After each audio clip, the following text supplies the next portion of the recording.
नमस्कार। क्या पीएम मोदी नागपुर हिंसा के दंगाइयों पर तगड़ा एक्शन लेने वाले हैं? क्या है मोदी का प्लान जो दंगाइयों पर भारी पड़ेगा? और मोदी के नागपुर दौरे को लेकर दंगाइयों में क्यों मची है भगदड़?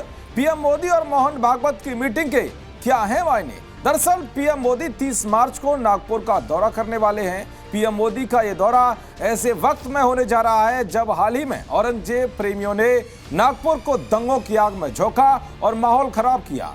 उपद्रवियों ने जमकर पत्थर चलाए, घरों में घुसकर उत्पात मचाया, संपत्तियों को नुकसान पहुंचाया, तलवार और कुल्हाड़ी से हमले किए, वाहनों को तोड़ा, यहां तक कि पुलिस ने जो पत्थर बरामद किए हैं उसने एक पूरी गाड़ी भर गई। अब आप समझ सकते हैं कि कैसे दंगाइयों की भीड़ पहले से ही प्लान बनाकर बैठी थी। यह नहीं बल्कि हैरानी की बात तो यह भी है कि मजहबी उन्माद में अंधे हुए दंगाइयों ने न सिर्फ पुलिस वालों पर हमला किया बल्कि महिला पुलिस कर्मियों को भी गंदे तरीके से छूने और उनके कपड़े फाड़ने की कोशिश की। कुल मिलाकर नागपुर हिंसा में कश्मीर पैटर्न को अपनाया गया। लेकिन अब पीएम मोदी जब नागपुर दौरे पर पहुंचने वाले हैं तो उससे पहले ही दंगाइयों की ब्रिगेड में हड़कंप मचा हुआ है। इसके पीछे की क्या वजह हो सकती है वो भी आपको बताएंगे, लेकिन सबसे पहले आपको बताते हैं कि आरएसएस के अखिल भारतीय प्रचार प्रमुख सुनील आंबेकर ने औरंगजेब और नागपुर हिंसा पर क्या कहा है। सुनील आंबेकर ने कहा है कि हिंसा का कोई भी रूप समाज की भलाई के लिए हानिकारक है। उन्होंने इस बात पर भी जोर दिया कि औरंगजेब की आज के दौर में कोई वैल्यू नहीं रही। आंबेडकर ने ये बातें बेंगलुरु में 21 से 23 मार्च तक होने वाली आरएसएस की आगामी 3 दिन तक चलने वाली बैठक से पहले एक प्रेस कॉन्फ्रेंस में कही है। यानी कि अब औरंगजेब विवाद में आरएसएस की भी एंट्री हो चुकी है। दरअसल पीएम मोदी नागपुर जाने वाले हैं, यहां वो कई कार्यक्रमों में हिस्सा लेंगे। लेकिन उससे पहले ये चर्चा हो रही कि यहाँ पीएम मोदी दंगों पर जानकारी लेते हुए दंगाइयों को सबक सिखाने के लिए महाराष्ट्र के सीएम को कोई बड़ा ऑर्डर दे सकते हैं, क्योंकि नागपुर में न केवल विधान भवन मौजूद है बल्कि आरएसएस का मुख्यालय और सीएम देवेंद्र फडणवीस का आवास भी मौजूद है। जिस जगह हिंसा भड़की है वहां से आरएसएस का मुख्यालय केवल 1 किलोमीटर की दूरी पर है। इस मुख्यालय में खुद मोहन भागवत बैठते हैं। संघ और पीएम मोदी की नजदीकी किसी से छिपी नहीं है। ऐसे में यहां पर इतने भयंकर दंगे भड़क जाएं तो पीएम मोदी का इस पर एक्शन लेना भी जरूरी हो जाता है।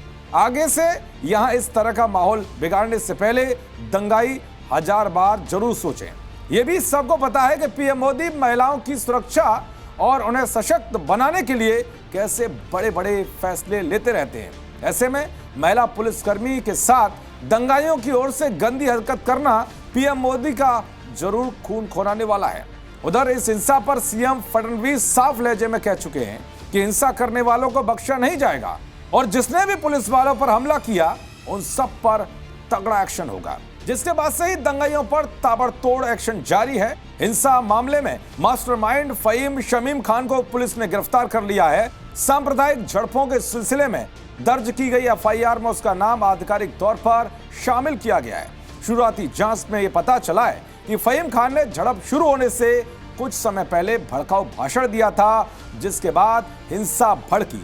चलिए अब आपको बताते हैं कि पीएम मोदी का नागपुर दौरा क्यों और खास है। दरअसल ये पहली बार होगा जब देश का कोई प्रधानमंत्री आरएसएस के हेडक्वार्टर में जा रहा है। 2014 के बाद प्रधानमंत्री मोदी और संघ प्रमुख मोहन भागवत की ये तीसरी और 2024 के लोकसभा चुनाव के बाद सार्वजनिक तौर पर मुलाकात वाला ये पहला कार्यक्रम होगा। महाराष्ट्र के मुख्यमंत्री देवेंद्र फडणवीस, नागपुर के सांसद और केंद्रीय मंत्री नितिन गडकरी और वहां के प्रभारी मंत्री चंद्रशेखर बावनकुले भी मंच पर मौजूद होंगे। इस साल संघ अपनी स्थापना के 100 साल पूरा करने जा रहा है। बीजेपी अध्यक्ष के नाम पर चर्चा के अलावा संघ मुख्यालय बैठक में जनसंख्या नीति और धर्मांतरण जैसे महत्वपूर्ण मुद्दों पर भी चर्चा होने की संभावना है। संघ और बीजेपी के बीच टकराव की भी खबरें सामने आई थी। कहा जा रहा है कि मोदी और भागवत की मुलाकात से तमाम मुद्दों को सुलझाने की कोशिश की जाएगी।